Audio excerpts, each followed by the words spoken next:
Good morning guys and welcome back to my channel. বহুবার বহু জায়গায় যাওয়ার জন্য আমরা মেট্রো রেলের ব্যবহার করে থাকি। তবে আজকের ভিডিওতে আমি তোমাদের সাথে শেয়ার করব একটা কমপ্লিট রুট গাইড, যাতে তোমরা মেট্রো রেলের সাহায্যে কিছু ফেমাস কলকাতার দুর্গাপুজো প্যান্ডেলস দেখে নিতে পারো। আর এই সিরিজে আমি শেয়ার করার চেষ্টা করব নর্থ থেকে সেন্ট্রাল সাউথ কলকাতার সমস্ত ফেমাস দুর্গাপূজা প্যান্ডেল, যেগুলো তোমরা মেট্রো দিয়ে ইজিলি অ্যাক্সেস করতে পারবে।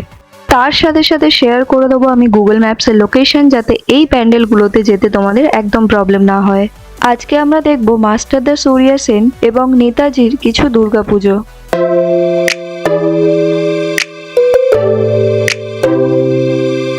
মাস্টারদা সূর্যা সেন স্টেশন থেকে নেমে তোমরা 3 মিনিট হেঁটে গেলে পেয়ে যাবে এই রয়নগর উন্নয়ন সমিতির প্যান্ডেলটা। এরপর তোমাদের সোজা চলে যেতে হবে নাকতলা উদয়ন সংঘতে, যেটা আছে প্রথম প্যান্ডেলটি থেকে 15 মিনিট ওয়াকিং ডিস্টেন্সে এবং মেট্রো রেলের অপোজিট সাইডে। নাকতলার প্যান্ডেলটি দেখার পর তোমাদের চলে যেতে হবে বৈষ্ণবঘাটা বালক সমিতিতে, যেটা আছে নাকতলা থেকে 12 মিনিট ওয়াকিং ডিস্টেন্সে।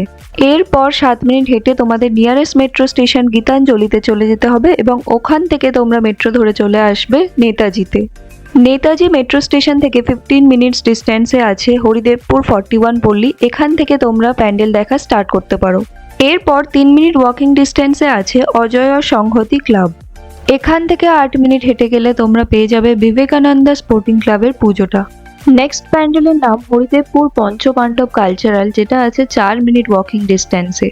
এর পরের প্যান্ডেল হরিদেবপুর পল্লী উন্নয়ন সমিতি, যেটা আছে 7 মিনিট ওয়াকিং ডিস্টেন্সে। এরপর তোমরা 8 মিনিট হেঁটে চলে যাবে পশ্চিম পুটিয়ারি পল্লী উন্নয়ন সমিতিতে। এরপর তোমরা 18 মিনিট হেঁটে চলে যেও পূর্ব পুটিয়ারি প্রগতি সংঘের ঠাকুরটা দেখতে, এবং এটাই হচ্ছে আজকের স্টেশনের লাস্ট ঠাকুর।